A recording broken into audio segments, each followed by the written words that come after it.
یک خبر مهم برای مهاجران و پناهجویان در آمریکا منتشر شده است.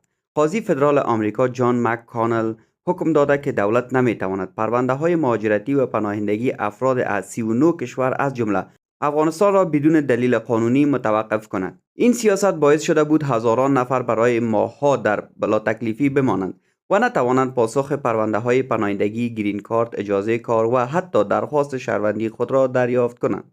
قاضی فدرال اعلام کرده که اداره مهاجرت آمریکا از اختیارات قانونی خود فراتر رفته و نمیتوانند صرفاً بر اساس ملیت افراد روند بررسی پرونده ها را متوقف کنند. این تصمیم میتواند برای بسیاری از افغانهایی که در امریکا حضور دارند و منتظر نتیجه پرونده های مهاجرتی، پناهندگی، اجازه کار یا اقامت هستند، اخیراً امیدوار کننده باشد. البته این حکم به معنی تایید خودکار پرونده ها نیست. اداره مهاجرت آمریکا باید پرونده ها را دوباره بررسی کند، اما تصمیم نهایی هر پرونده همچنان بر اساس شرایط و مدارک متقاضی گرفته خواهد شد.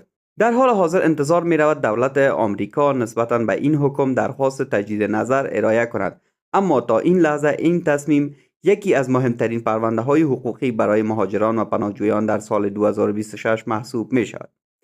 اگر شما یا یکی از اعضای خانواده تان پرونده مهاجرتی یا پناهندگی در آمریکا دارید، این خبر را دنبال کنید، زیرا ممکن است بر روند رسیدگی به پرونده شما تا